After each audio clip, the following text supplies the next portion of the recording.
Welcome, everyone. My name is Vicente Cruz, Oakland Greens Event and Fundraising Coordinator, and here we are in number 2 in the 2021 series of virtual town halls and discussions. Want to remember, before we start, I have a few announcements. One of the things that we're working on now is a candidate project, and I have been trying to come up with what was the word that I was thinking of as far as, because we're all about workers. And I think the label I'm going to use at the moment for this particular taping is going to be percentage commission based stipend. So we have Aiden Hill, who's looking for a treasurer and a fundraising coordinator. So if you know anyone who's good with numbers or would possibly take that, I would love to have them meet with all 3 of us. And then we have a discussion over a percentage, and what they would put into it is what they may get out of it. We want to try and start doing some of those things like that too. We want to also, which is a straight volunteer position, that the Oakland Greens are at a place where we could use a video assistant. And what that would really entail is just operating a Twitter account.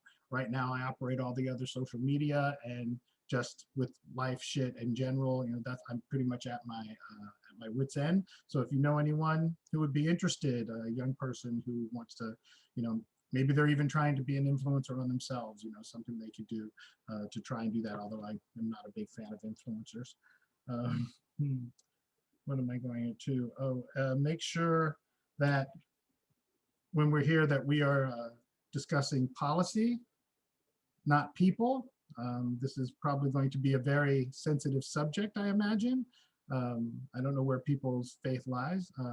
Full transparency, I am an atheist, anarchist, and currently at the moment consensually non-monogamous. So my views kind of lean more radical left. So just remember, we can talk about and debate ideas, but you know, talking about people. And I also say this in a place where profanity is completely useful. So if I can, this is a completely town hall. And the last part of this disclaimer is everything that we do use here will be used for possible policy.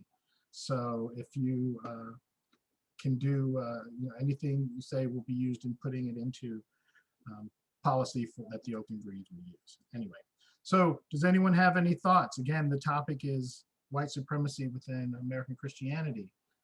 I am more than happy to start off, but it's really about all the other people. No? No? All right, the last one. Okay, well, let me ask this then. Is there white supremacy within Christianity? Hey, James, you're shaking your head. Can you elaborate? You think yes? In what forms? I sent out something for the announcement that was, we listened to a podcast.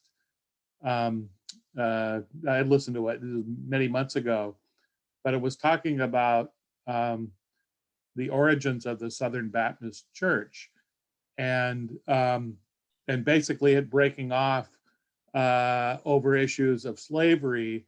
And in the course of that podcast, it goes into talking about how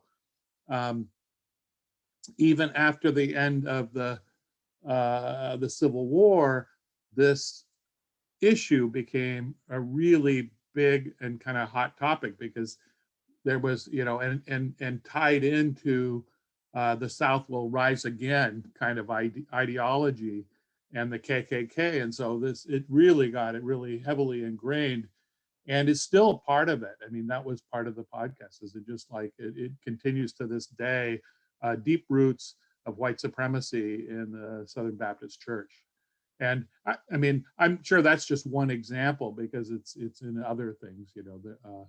I mean, white supremacy is through all kinds of aspects of other systems, you know, other religions. I think not just Southern Baptists, you know.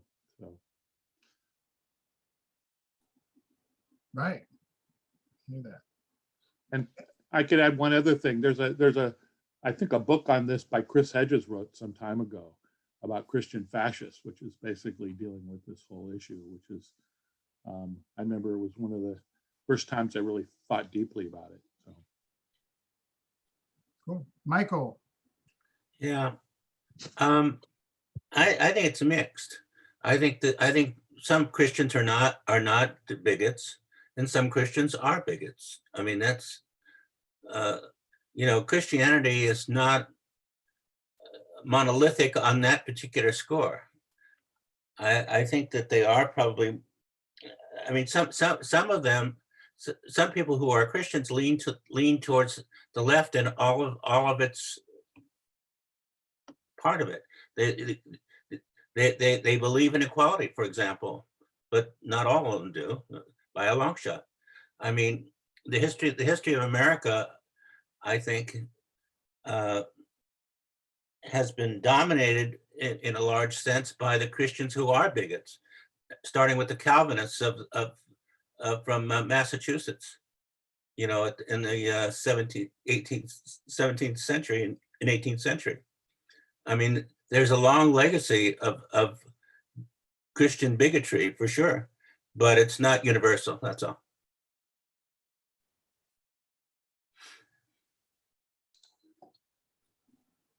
Dale, please. I think the Puritans is a good place to start. And the reason I say that is if you ever teach American history and you do the first half of it and you start with the Puritan oligarchy, you're going to have difficulty with the class. It's inevitable. There are going to be problems raised. Because you're going to have probably, if you teach in East Texas, you're going to have about 25% who already believe that the Puritan mission was to transform our whole society into, to reflect the gospel truth that was the words of Jesus Christ, our Lord, and all this. And the Puritans really had done that quite well, even though they quarantined all the Catholics and the Quakers who came to Boston on the ships from England and put them in jail till the ship could take them back to get them out. They don't mind. The students don't mind that kind of oligarchy at all. But if you talk about the contradictions of this society, if you talk about the dilemma that this kind of an oligarchy caused, if you talk about witchcraft, you will have a whole gang of students come into your office and plead the case for the Puritan oligarchy. And I could give you examples of what these students will tell you, because they'll be very disappointed with what you have to say about, this establishment of religious orthodoxy in New England, not to mention what Thomas Jefferson is doing in Virginia to eliminate the privileges of the Anglican Church there, which is mean-spirited too, in the way the Anglicans can treat Baptists, for example, and other sects of the Christianity.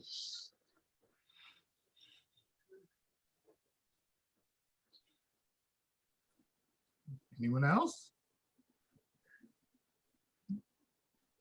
Come on back, James. Got to unmute yourself though. Sorry. True. There was last night, my wife and I, we watched a movie called Kingdom Come. It was on at the Jewish Film Festival, and was basically I think it ties in to some of this. It's basically about this alliance between evangelical Christians in this country and the Zionists in Israel, and these churches. It focused in particular on a particular church in Kentucky, and begins with the pastor out with his rifle, target shooting at these things that he puts up that represent the chest of people, and then he goes going back, and he's like the third generation minister, and then part of it is this alliance that occurs with this group that is fundraising for Israeli settlers, and But the real odd thing of this is, you could see the Israeli settlers are getting funding for this, and so they formed this alliance. But the evangelical belief system is that they're doing this so that they'll build the Temple Mount, and that then you'll have Armageddon, and 2/3 of the Jews will be killed in this thing, and only some fraction of them that convert to Christianity are going to go to heaven, and that'll be the end of the world. So it's just like this really bizarre, belief system, and but those kind of, fundamentally screwy, and belief systems, and how rigidly these people fall into those categories is quite disturbing, and quite scary. And in the course of the movie, they also talk about, that 25% of Americans believe in this nonsense. So it's not some small fraction. Right, and we have a new guest. Want to make sure that we see the disclaimer. If you do not want your image shown, please keep the G is perfectly fine. If you did not want any of your comments being captured and data, you can always send, well, although it's internet, right? Anytime you send an email, it's not private either. But at least for this recording, if you want to send questions or comments to contact@oaklandgreens.org, you can do it at least anonymously for this recording. And then also, let me say too, so from a perspective as someone from the African diaspora, right? The question of white supremacy and Christianity is like such a mute one, and because it's been going on for so long. It's like, when they bomb those churches, the same Klansmen, I can think of how much in literature and art it is said to where like, no, good God-fearing Klan, like where these people do that too, right? I actually don't know how religious the Nazis were in Germany, but I know here, right, they consider it. They used the Bible to justify slavery in a sense too. Then go back to the church, right, saved all of those actual scientists and people who were committing atrocities on actual people, and some of that. Actually, I think some of this also goes back to, which is shout out for other town halls we do, about language in general, right? How we talk about it and say those things too. It's like, oh, well, what does it mean? Is it also, I know some scholars would say that the Bible was not even meant to be taken literally. Like when people were actually telling stories about that, it's what they are. They're like traveling bards almost. But again, for us people that are, again, of African diaspora or have been anyone who couldn't blend in. And again, I guess that goes back again to linguistics too, because back in 1100s, you weren't, whiteness is a concept that is new, sort of, right? It was really about where you were from, things like that too. But again, so we're still just talking here. All those people on January 6th, right? Every one of them, right? There was people praying and they were carrying crosses and all that, all of those people. So I think it does tie a lot also into the fact that label we use, people of color, have been screaming forever that this has been happening. And as per usual, unfortunately, in what we call this country, it's been ignored forever. And people are always sipping their Starbucks going, oh my God, that's so horrible. I didn't even, I didn't know. So any other thoughts, anyone? No? Well, Greg, yes, sir, please. Yeah, I think I think we can probably give various examples, and people have already mentioned about how some people who are Christians are clearly racist, and their churches are such, and then other churches and others are not. But I think perhaps the more interesting question, rather than to try to, identify which churches, which groups of people are racist and which ones aren't, is kind of like, what are people doing about racism in the country?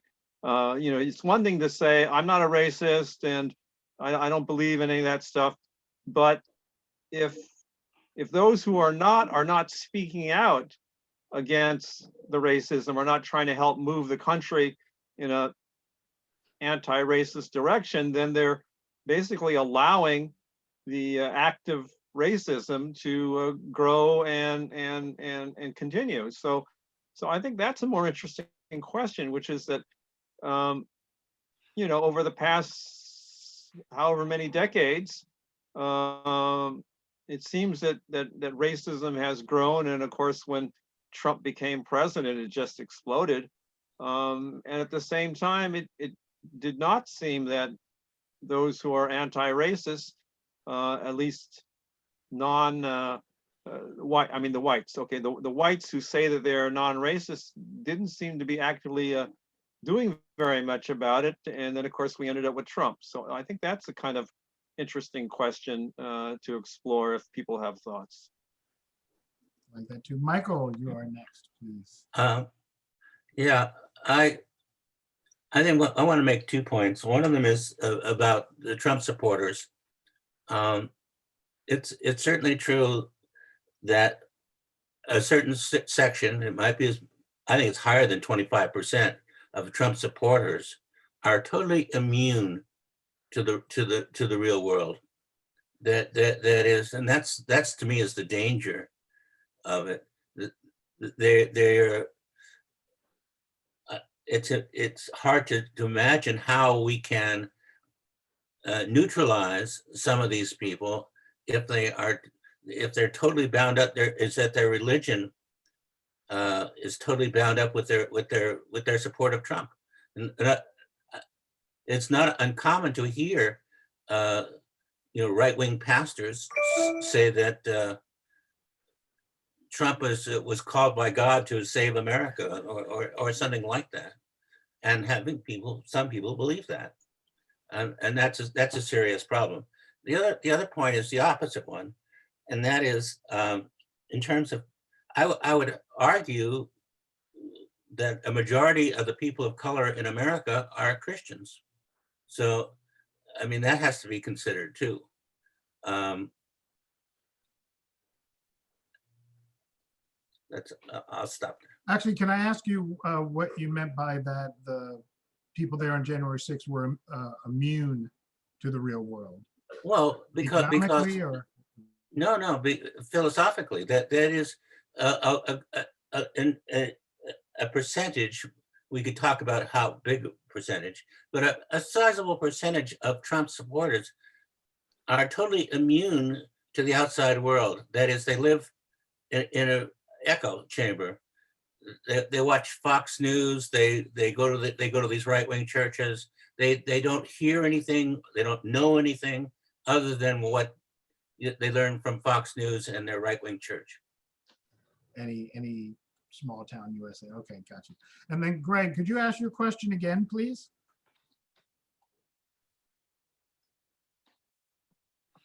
Yeah, I think my question was, what do people think about why, let's say, white Christians, white people who say that they're not racist, why they didn't actively work to oppose racism such that we ended up with Trump? In other words, why did the right wing, why did the racists have so much more momentum than the anti-racists?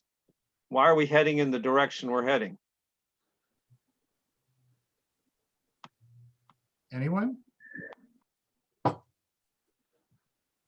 Well, my first thought, I have a few actually, and it goes into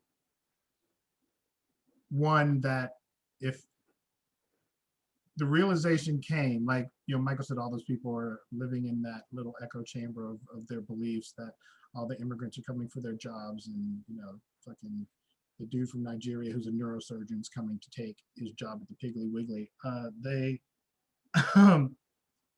If all of a sudden you realize a lot of that stuff was a lie, which also, again, goes back, same thing where, again, talking about Christianity, just that it was all because it's patriarchal, it's misogynistic.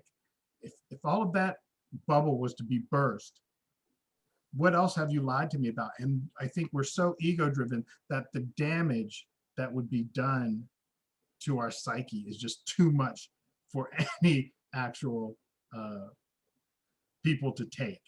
So that's one. Two, because again, it's been bred forever.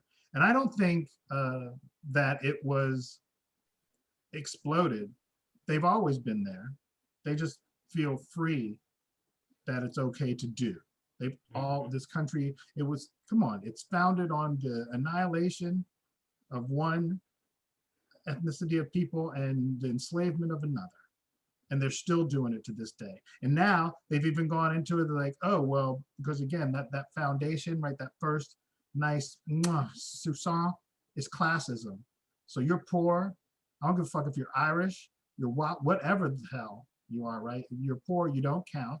And we're using you to keep us in control or everything, which again goes back to white supremacy within Christianity, right? It's about control.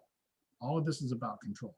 So those are some of the things I believe is why. Oh, and then of course, why should I, if I'm in Orinda, people that see this on YouTube may not know that we look up Orinda, California and median income and stuff like that, or Orinda, Moraga. It doesn't affect them really, right?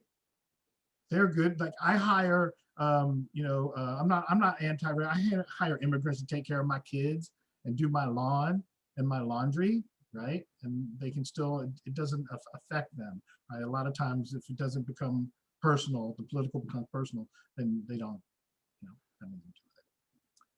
But that's my little Coke bottle. Anybody else have any thoughts on that, on why people didn't come out in droves, and when will it be bad enough before people will start electing? Yes, James, please, go ahead. Gotta get my mute off.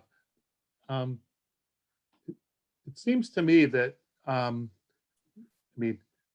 white supremacy was here before the founding of this country, and all of our myths are deeply wrapped up in white supremacy.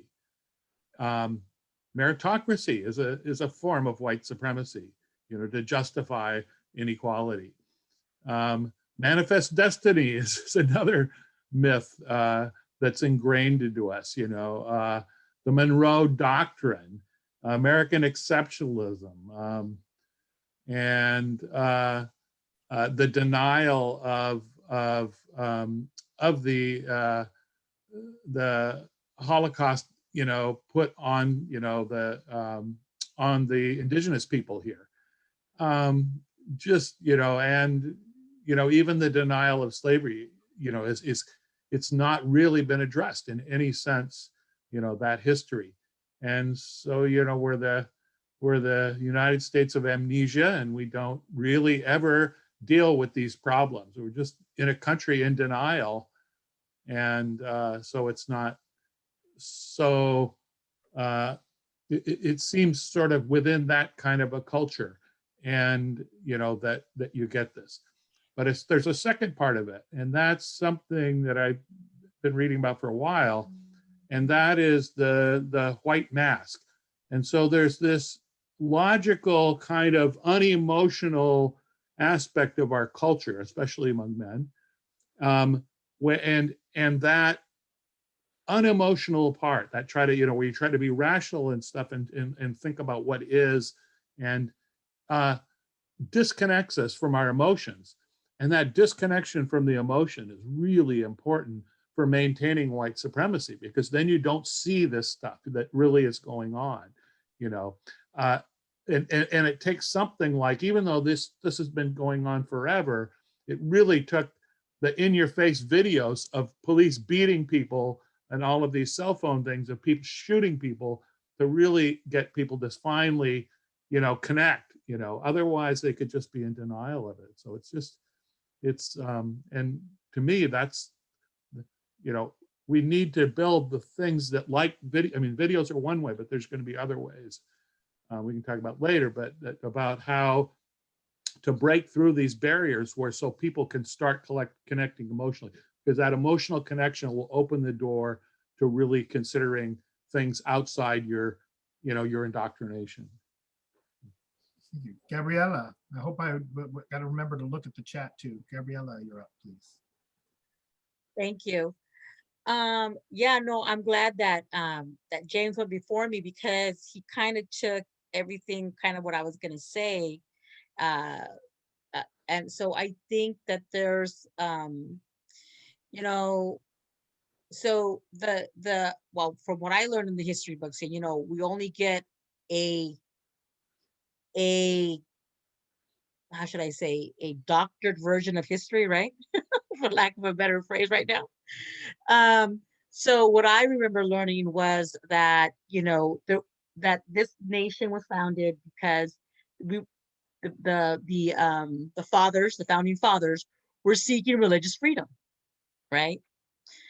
Okay, but the whole thing is that if you're seeking religious freedom, then why do you going into bloody battles with Native Americans, killing them? Why do you go into slavery if it's in the spirit of religion? It isn't. So I think what happened, I think what was part of this is, this is something for consideration. So again, that's why I'm glad that James would, because I'm not the only one that's saying this. So the thing is that I think that, and I say this because of the current situation with January 6th, and that is that I believe that January 6th didn't just happen just because some people got mad enough that happened. No, that January 6th had a lot of people with influence backing that. There was a lot of money involved there. And it was those people that are wealthy that this helps. It was a lot of people that were wealthy that put on that battle, for the Civil War. Because it's those wealthy people that stand to benefit from this culture that exists. And they bring in these people, that were involved in the January 6th, that live in this, like, what did someone say, a vacuum? I don't know what they said, but that they don't know what's going on, and they use them. They use them to their benefit. They use them to the benefit in the Civil War. It was never about the people. It was about the wealthy. And so the wealthy people of this country, unbeknownst to a lot of Americans, do this. And I also see that point that James mentioned too, that white males, and I don't think it's white males, I think it's white females as well, but I think the white males have it more, where there's no empathy, there's no, and when we saw that video of George Floyd, for the first time, we saw how toxic that is. That's what that video of George Floyd showed. It showed that side that none of us, that we could probably see ourselves in there. And I'm saying because I've seen myself in things that I've done, but there was a mirror there. There was a mirror there where, oh, I have felt those ways. And look, that's where I could go. If I don't get things in check, that's where I could end up.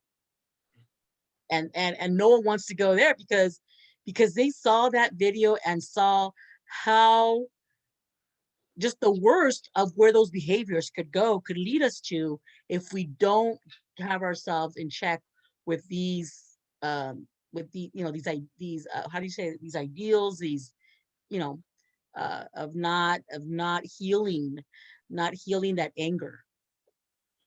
So that's it. Thanks. Right. Thank you. Well, I know George Floyd was a snuff film. That's how I'll describe it, right? So it was something more powerful. I will add that Black mamas and Black dads been having the conversation for a very, very long time. So I was in 1982 in Concord, California. They lynched a teenage African diaspora boy because he was dating a European American woman. And you would have thought it was like something like the Summer of Sam, like at my house, it was like, oh, you got to be back when the street lights come on, you know, just stay on the block, you know, your friends can all come over here, because they were friends. When I moved, with my family in 1979, there was on Ignacio Valley Road an actual clubhouse that was for the Knights of the Ku Klux Klan. Right, so I guess, is that technically Pleasant Hill or Concord, California? Still may be Walnut Creek, but it was, as before you go over the hill of Ignacio Valley Road headed into Concord, on the side of the road there was in 1979 a clubhouse that was used, and probably was there for a year or two before someone bought it out. But still, this is 1979. This is in California. Right? Again, I think that it's always been here. And now they just feel like they can come back out again. When not realizing, though, like other people have pointed out, that they're being used. On a road trip in Indiana, I stopped to visit a relative, and the place that they worked also cashed checks. And so the stream of young European American males that was coming through there, cashing their checks from their minimum wage job so they could go and pay the county so that they could go and sleep in jail for some minor infraction. A lot of it probably had to do with methamphetamines, but the stream over there was like, you know, this could, all you have to do is, you know, make them a different ethnicity.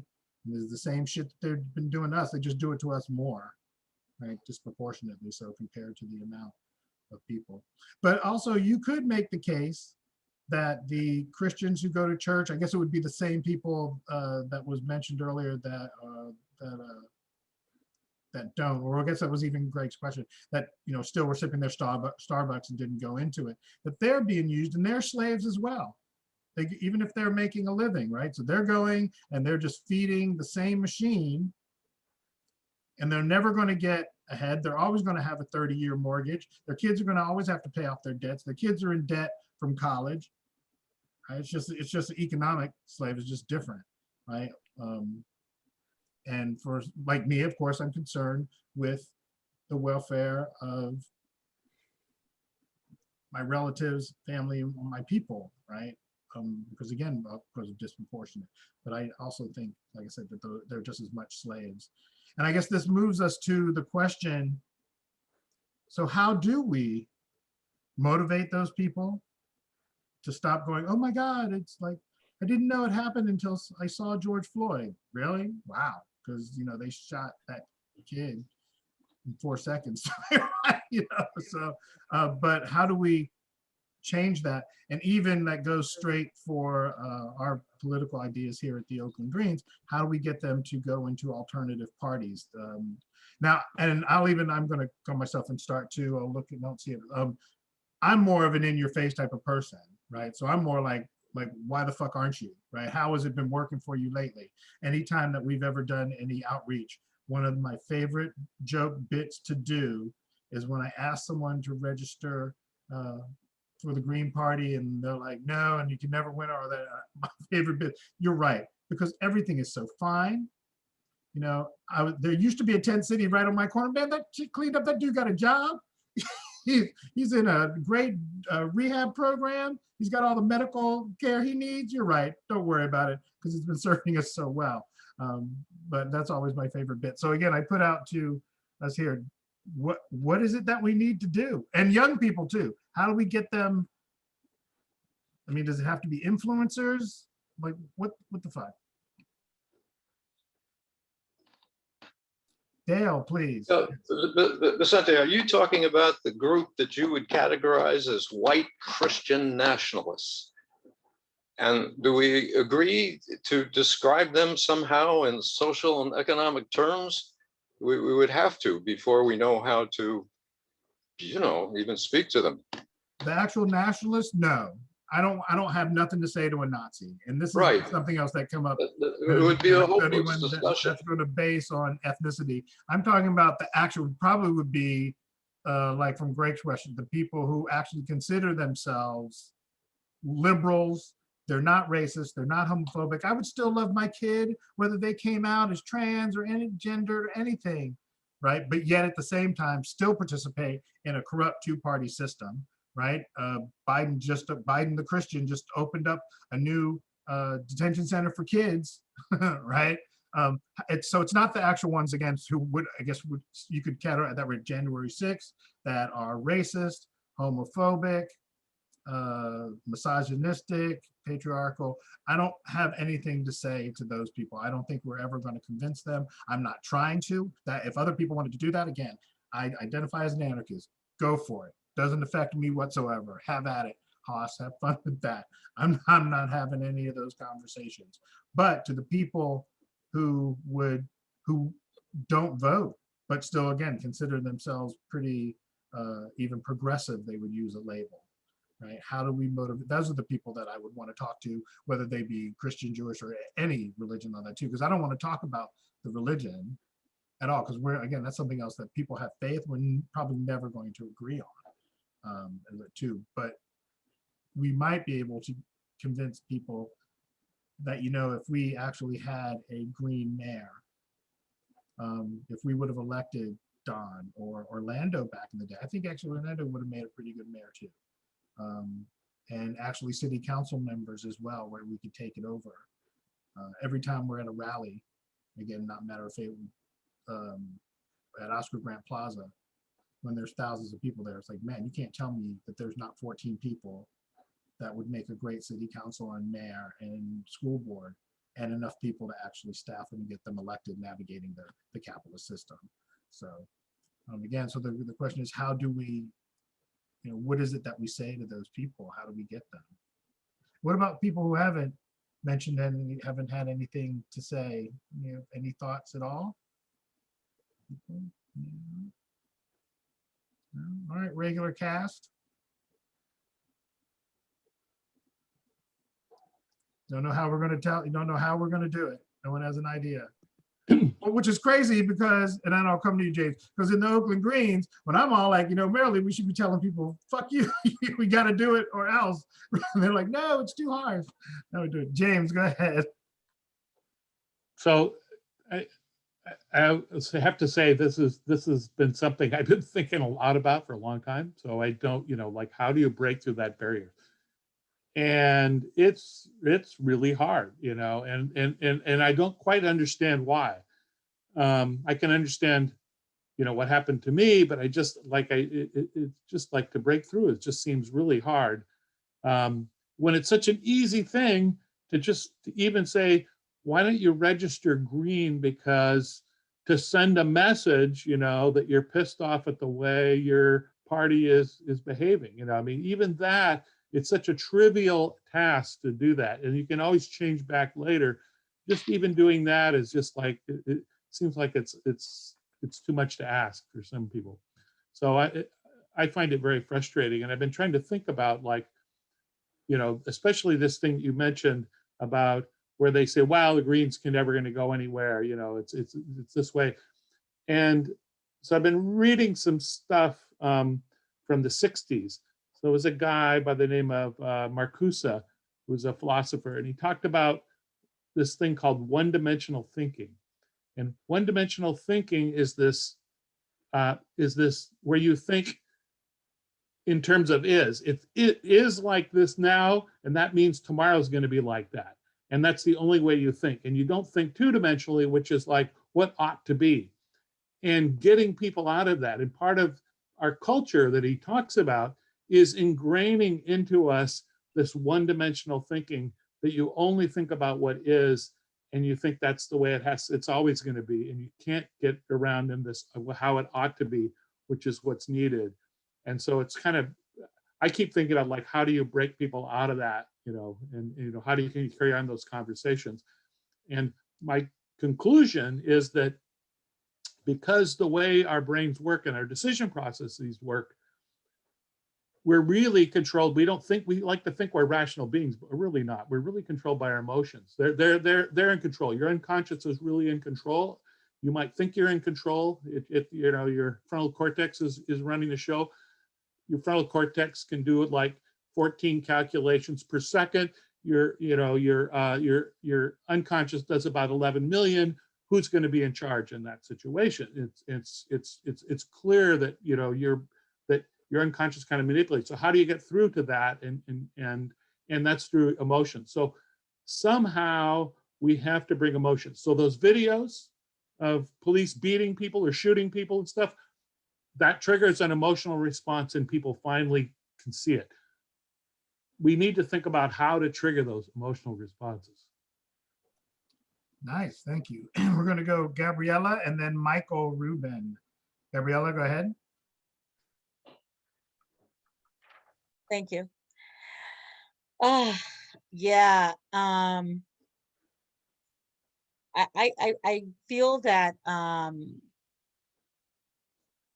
you know, I agree with James in the sense that, you know, a lot of emotions is you know, that is something that drives us, our emotions. But I'm very spiritual.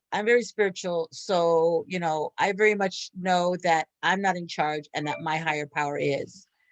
And so, but at the same time, I agree with James that, you know, we do have our emotions and that is a way to tap into change. And so I want to, you know, because I'm an educator, I want to, you know, pretty much, I feel that, you know, yes, this is a very critical issue to address, but I think even with that, it has a simple solution. It's just that we weren't in the spaces of having the conversations as we're having them today. We just weren't, because we were at the space of, wait a minute, it's not even happening, you know, but now we know, yes, it's happening. Yes, it exists. And now we're having conversations. And so, so I feel that as far as you know, myself as an educator, I'm working with our social studies, you know, with, you know, in those spaces where they're developing it for our state of California, because just very much like history has been in place in our system, in our educational system, it's in place there so that we can, you know, at the end of our learning, you know, career, whether that be in college or high school, then we go into the community, and as we become respective citizens, we you know, we make sure that we're respectful of our civic duties. And so we're taught history over time, because then we understand what our role is as a civic, you know, in civics, as a citizen, you know, and that is to, you know, follow laws and there's order.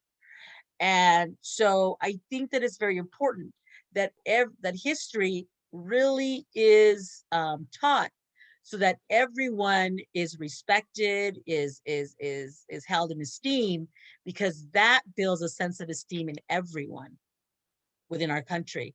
And I feel that that's as simple as it needs to be. And because history, you know, the kids, you know, in every grade they're given history, then it's there. But what we have now is we don't have that. First of all, we don't have the truth. And second of all, we don't address all cultures. So I feel that it's very simple. It's not that difficult of a solution. It's just that what happened over time is that we weren't prepared for adult conversations about this, and now we are. So that's how I feel about it. Thanks. Thanks. Michael. Yeah, I think you're raising the question of lesser evilism, frankly. That's been a tough nut to crack.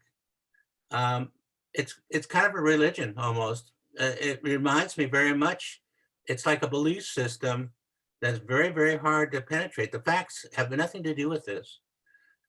And I'll give you an example. If 1 million people who voted for Biden in California voted for Howie Hawkins, nothing would have changed, nothing for them or for the country as a whole. That is, it would, I mean, Biden still would have carried California comfortably. But people are so locked up in lesser evilism that when you say that to people, people just sort of look at you in disbelief. And I think we have to keep trying, but I don't know if there's a magic bullet, frankly. It's hard to fathom, but it's depressing, because a million people voting for Howie Hawkins in California would have made a difference to us and to the country as a whole, but it wouldn't have made any difference in the past election. And that's what people don't get. Not at all. Over. Greg, Yeah, I think that just kind of following up on Michael and how difficult this is. You know, I think like so many other people, I was so jazzed when all the incredible protests happened last summer after George Floyd got murdered.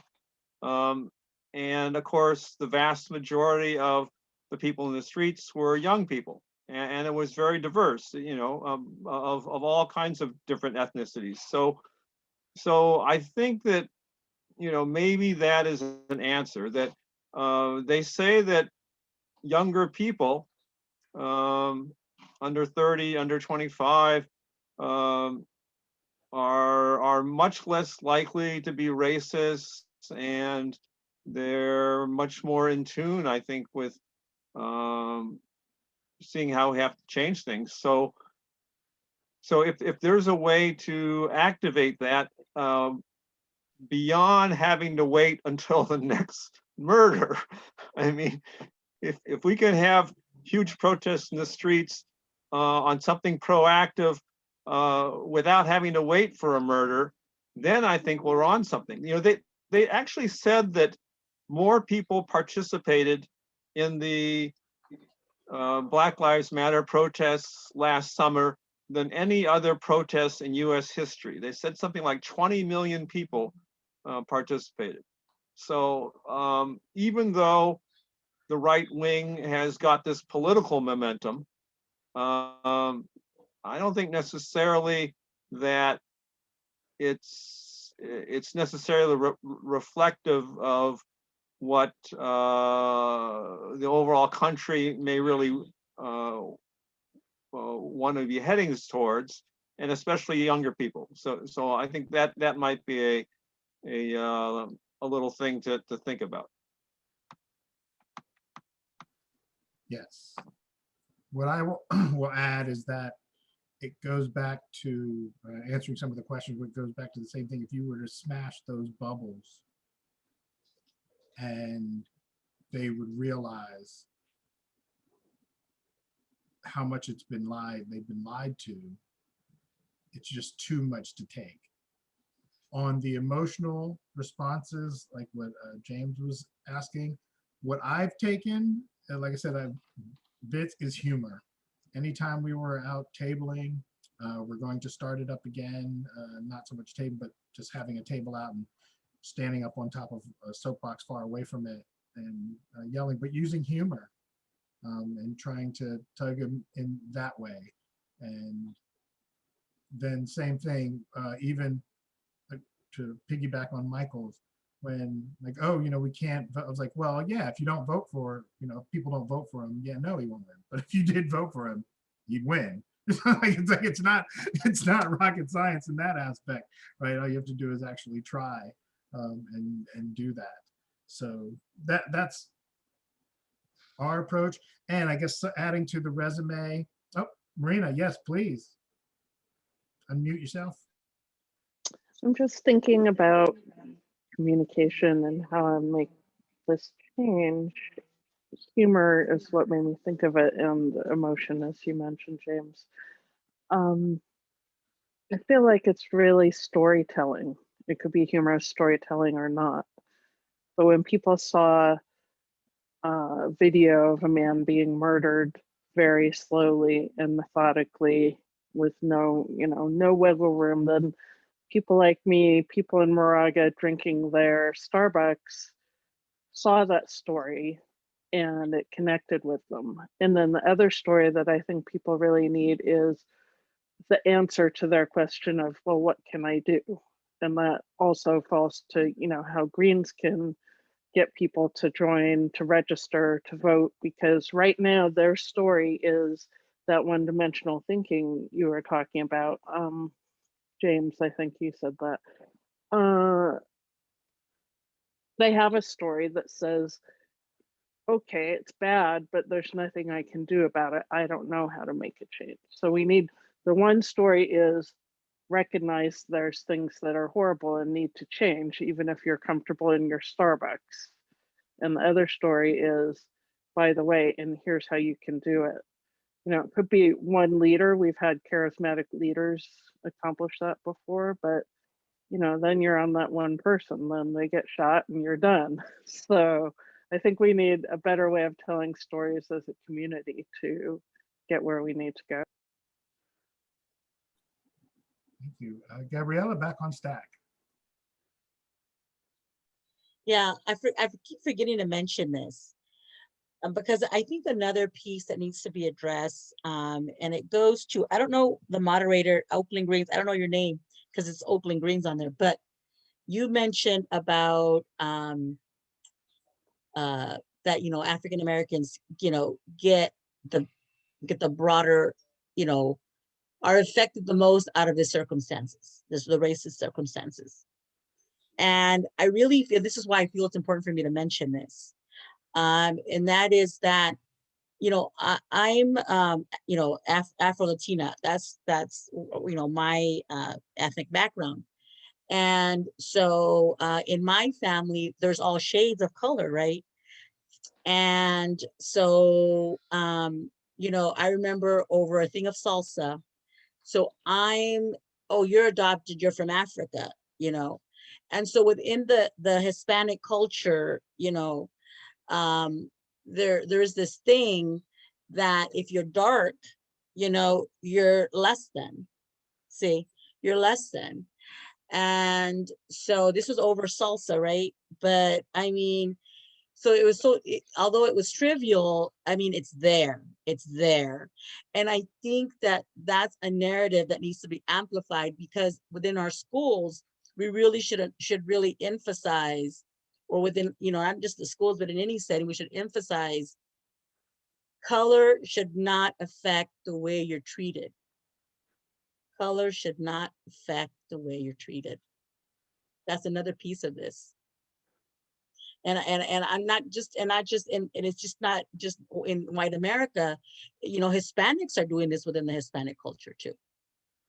So everybody has to be addressed, because you have to address the whole thing, or you're not addressing it altogether. And if we're going to be about change, it's got to be functional change or complete change that is healthy. So I kept forgetting to say that. Okay, thanks. You're very, very welcome. And for the recording, my name is Vicente Cruz. I am the event and fundraising coordinator for the Oakland Greens, and also the producer of this event. Yes. I wanted to ask this too, to see, and we just like a straw poll by hands or thumbs up. Is there a significant amount of people who identify as Christians that are racist? Yes or no? Sure. 1, 2, 3, 4 yeses, 5 yeses, and I don't know, 6 yeses, 7 yeses, 8 yeses. I would also say yes as well. But again, let me again, as an anarchist, I love your answer, Jan, because how do we know what's in people's minds? Again, significant number, but still, I'd say yes as well. Okay, and with that, then, so I don't want to talk to those people.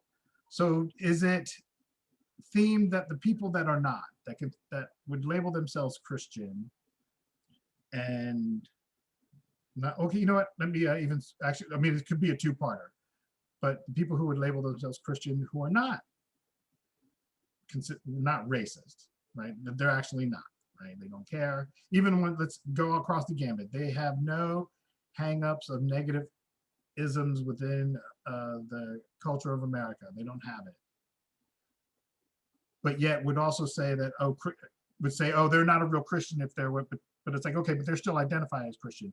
Is calling those people out and having those discussions, and again, we always want to debate ideas and not people, but is that a possible positive change? And then also for us as a paternal Puerto Rican ancestry on my side, within our own ethnicity and culture, is it also good to call out the colors and to say all the time that, you know, well, you know why I don't watch fucking TV is because they always put the fucking light skinned Puerto Rican on all the movies and all the shows, right? And that's just not our diaspora, right? You go to fucking San Juan or any other city in Puerto Rico, you're going to find that actually most of the people are actually darker rather than lighter, right?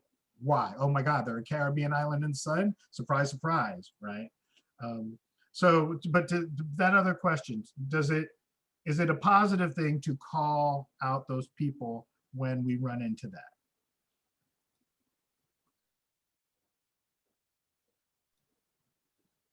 I gotta unmute Michael. We'll go. Michael, do you, yes or no? And then James. I'm not clear on the question, I guess, is what I wanted to say. Okay. So if people who label themselves as Christian, but would also say that there are no racist Christians, is it positive to have that debate with them? Well, it depends. It depends. I think it depends what's the basis of where they're coming from to make that statement. If they're positive that there are no racist Christians, then they're just dead. They're dead wrong. I think talking to them would be as much of a waste of time as talking to the racist Christians. But if there are people who are ignorant rather than have made up their minds about this, then obviously talking to them would be some use, perhaps. Thank you. James. I don't really have a good answer, but I think it depends on the circumstances and the people involved. And so I think if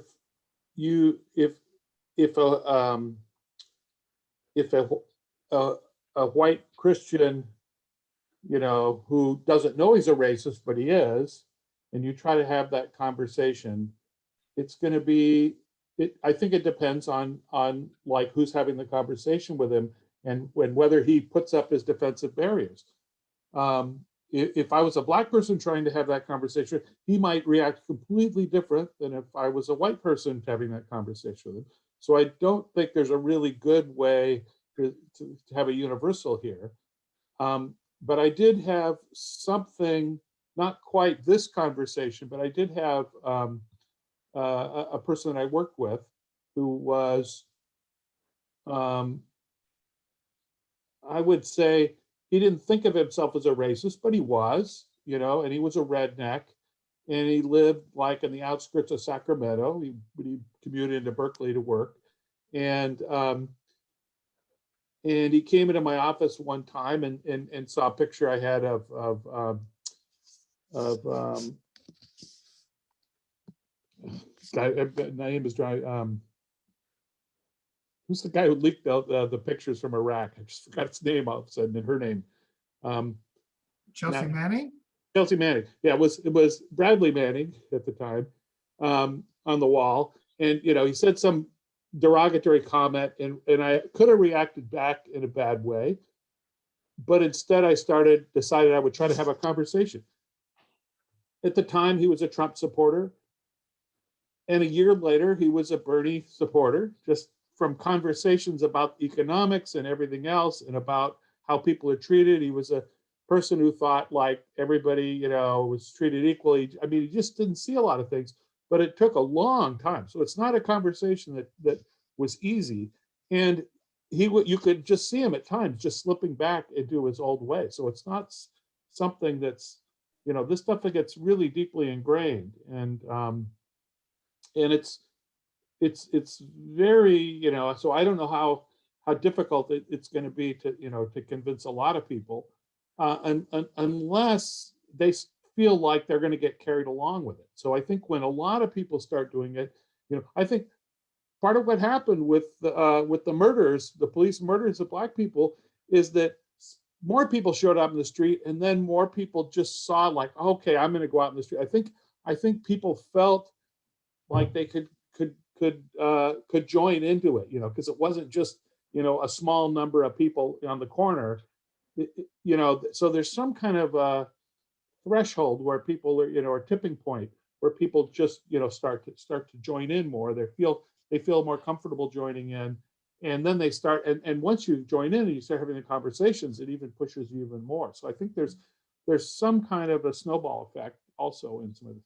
But back to what you said, I think those kind of conversations are really difficult, even with people that I know. And I had one situation where I remember a Green, having a conversation, and something that was said, and I'm just going, oh my gosh, that person doesn't realize what they just said was really racist. And I didn't call him out in public. I pulled him aside and I said, look, this is a problem.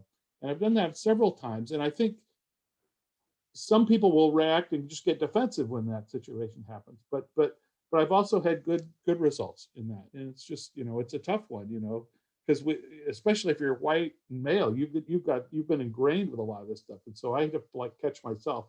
So I'm aware of these things, but I think it can be done. Well, that would be a scenario is that you're at a rally and you hear something. And yes, I do know that it makes people defensive. Surprise, surprise, that angry anarchist is in someone's face about it. Yeah.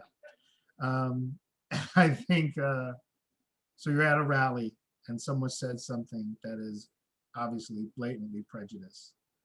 So I even get one, and this again, shout out to some of the other town halls we do about linguistics. It's from when I was an educator, you guys, like, so no one else exists, right? Or getting hung up on, I also taught preschool and elementary school. If I had, if I was getting funded by how many times kindergartner or through third grader or preschooler called me mom or ma'am or she, right? I'd probably not have to do any of this. Even though this is all volunteer, but still trying to, I probably wouldn't, I'd probably be more not into as being so much of an activist, because I'd be a lot more comfortable. So it doesn't matter in those type of humor. So, but you're at a rally and someone says that, do we have those conversations then? I'm seeing a lot of yeses. Grocery stores, right? I do it in the grocery store line. I do. Someone will say something and it'll just trigger me. And I probably should be more mindful to come at it from my logical, because when I do, full transparency, when I say it, it's something that was so, to me, in my Coke bottle view, so egregious that I just snapped. Like, it wasn't, normally I would just keep my, like, dude, I just want to get my, my Strauss milk and go home. That's all I want. But it just was so bad that I just couldn't keep my mouth shut. But maybe, again, same thing, grocery stores, inside of schools, things when those are coming in, coming to more meetings, I guess, too, more city council meetings and school board. Hello. Hey, cat bomb. That's what that is. So I think, I do believe that you have those, and I'll come back to you, Jen. I do think that you do have those conversations. I probably would not advocate being as aggressive. I tend to be, again, even though using humor, sometimes, I'm also, if you're gonna, you're gonna talk to me like we're on the block, let's fucking talk like we're on the block. And things like that too. And I also think that with social media, people are a lot more freer to, again, not debate the policy or the idea, but again, making people defensive or to attack the person, especially if they're feeling defensive. James, you had more to add? Go ahead, please.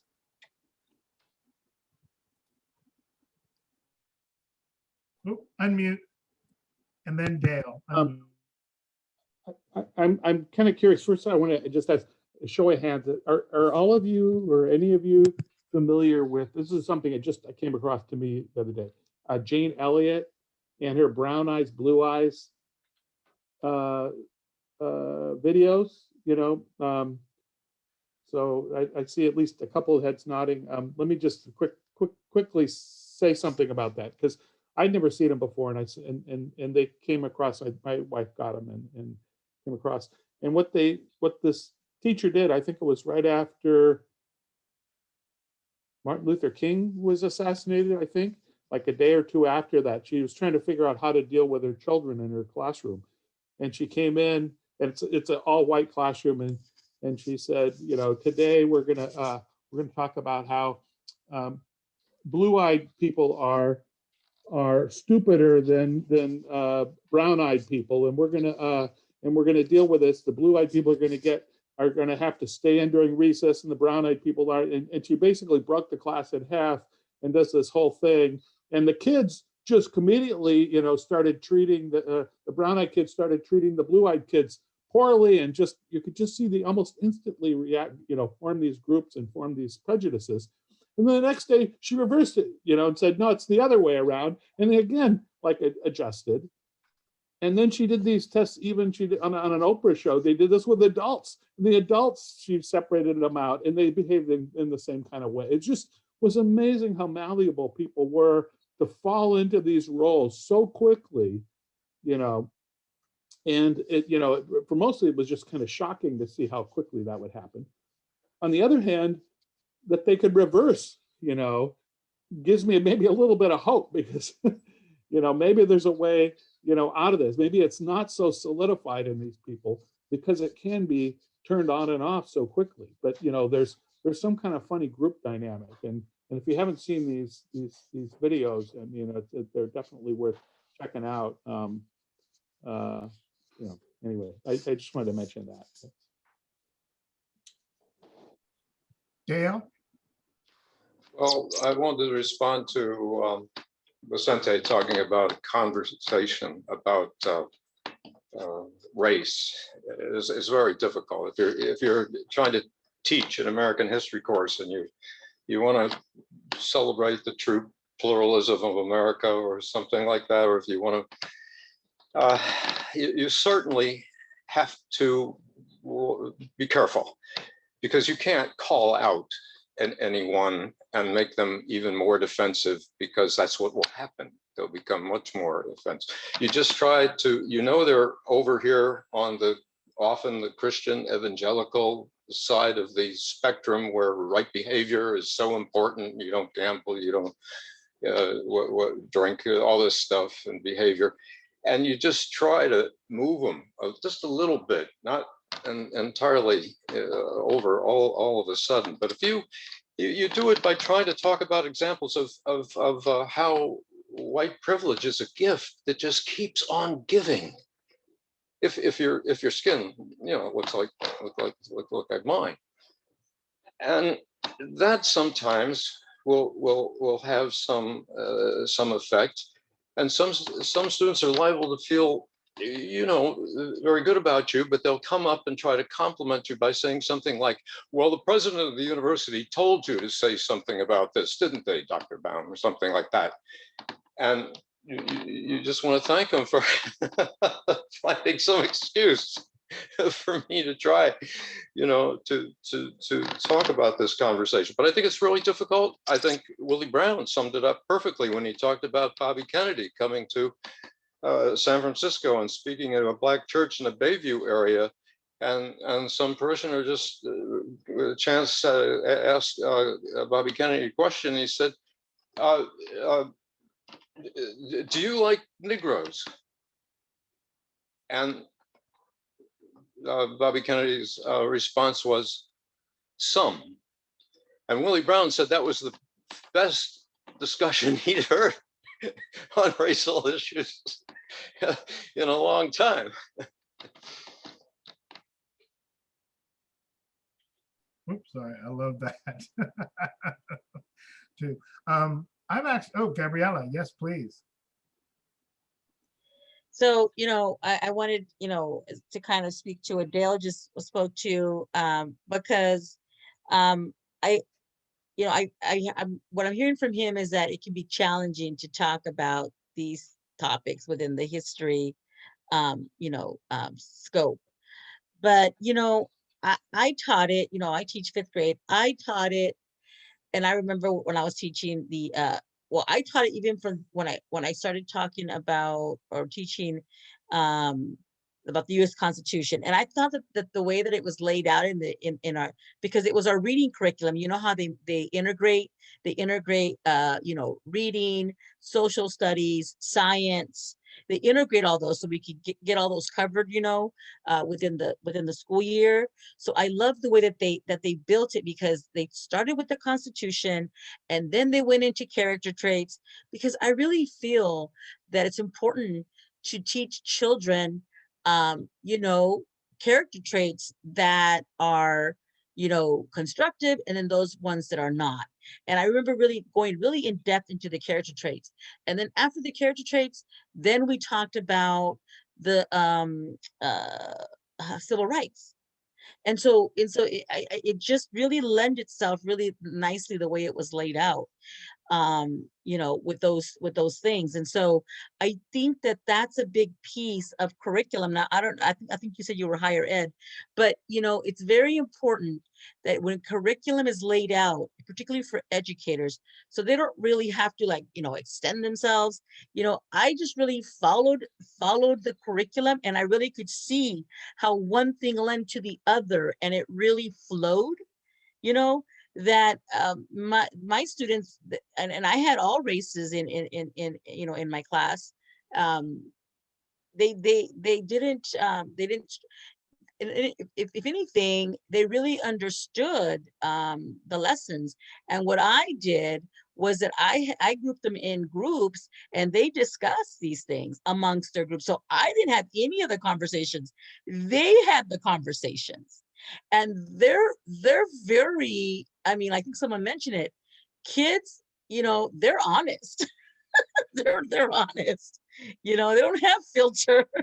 So they had those honest conversations, and it did get kind of, a little bit, contentious, a little bit when we got into the civil rights stuff. But I said to them, no, we're going to have healthy discussions. We're not going to be negative. We're just learning. We're learning, we're becoming informed, so we can make informed decisions, period. We're not going to look at anyone in any negative way. No one caused this here, So we're just going to get informed here, and I really kept it very positive. And I think as instructors, that's what we have to do. We're the marker of, okay, what's acceptable in my classroom, right? Because it's our classroom, what's acceptable in our classroom and what's not. And so we have that as educators. So that's why I think the education setting for future generations, we have to, as adults, that's our role in this right now, is making sure that there's curriculum that will at the end of the day, when the kids come out, from their schooling years, they will be productive citizens, Yeah. Thanks. You're welcome. I completely agree with that. So we're getting close to the end. So I wanted to make our plugs. I just put into the chat the Eventbrite link for our next town hall, and they go just like this. It's complete discussions. We want to see what the public has to say, and then integrate that into actual solutions and policy and a bunch of different things like that. And also the link for the entire series. So next month is Socialism and Nature, and a discussion of kind of basically around eco-socialism and how do we get more in balance. And then this is, I've said this before, one of our most eclectic series so far. And so I encourage everyone to do that. We are, none of the funds that we raise in the Oakland Greens actually go to any person or people. We have a few different projects. One is that because we are growing, we're trying to upgrade our computer, and we're halfway to our goal. That was a $2,500 goal, when we have a little bit over $1,000 for that specific one. So you can donate. You can go to the Oakland Greens website, which I'll also put a link in, and donate anything. Everything you donate, Eventbrite, comes to us and goes into it. So we're halfway there. We also have a policy writing project, which when we go into, personally, it would be used for meals for the actual writers. It's 3 people who are doing that, a couple of a professor from Santa Cruz, and anyway, so we have that money that's in the general fund. You can put that in the memo there, and that also would be printing. So in the funds we go, and then we also do, probably this year is going to end up being one major event, still possibly 2, but definitely one, which we're in verbal negotiations now for October, which would actually be a topic about how here in Oakland locally, the Green Party is kind of like a side chick, where they love to see the voter guide and what we have to say about candidates and measures that are on, but still aren't willing to come on over and actually build a strong alternative party. So that could also be a specific donation if you wanted to go there too. Still, we're doing it's only by mail, but again, if you go to the link, I'll put the donations page, and you can mail us donations, or again, actually really encourage donating through Eventbrite, coming to the events, share them, and things like that too. So, but then with other questions that I have too is, we also say, oh, I want to actually have this on the recording too for big ups on the Oakland Greens resume. So one of the things that we talk about, and we've mentioned here before, is actually finding candidates. So people before profit candidates, of course, we want them to register green, but actual people before profit candidates, that could be city council, school board, to get the education, equal education, and social justice government that we really need to have a standard of living that could be sustained. And we know we have the resources to do it. And I thought that this was something new at rallies, but apparently back when we were still doing, and that would be Michael, Jan, and I doing the farmers market at Lake Merritt and the city across the street, there's a video from a news blogger here in Oakland that was interviewing me during that, and we were talking about it back then too. So, but anyway, back to our topic today and about calling people out. I do think that it is in best practices to practice nonviolent communication. I don't know if I still would label it that it is challenging or difficult, just in the sense that I could be fucking Boehner, man. If I start talking about the ills and having to walk by 10 cities, I would just get emotional. It drives me so crazy that we've let it go on so long, and just how can people not see it, right? So I do take a more of an escalation or aggressive approach to it. But so again, so the question is, nonviolent communication, is that a best from people in the group here, best practices when, if you're in a grocery store line or you're at a rally and someone is saying, or you're at work, right? That's another one of our shout outs for another town hall. It's about rights in the workplace, right? When does that stop? Or do you say it at work when someone says it? Is nonviolent communication something that is, again, a best practices? Yes, no, maybe.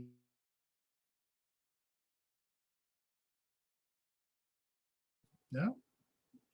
Oh, I got a thumbs up right there. They have another thumbs ups. Thumbs up. Oh, and actually, for again, since we're at the end too, so I'm actually was surprised. Oh, thank you, Baba. The thumbs up. Okay, and I have to be mindful. So really, there was only the one. No one has heard of Jane Elliott. Yeah. Okay. We're right. We have. Okay. Okay. Because I mean, I can actually put the link in there. It's all on YouTube. YouTube has everything. There's actually one if you wanted to see the first. I guess it's probably the original one. It's about 6 minutes long. If you want to see it, I have it queued up. But she's also done it a few other times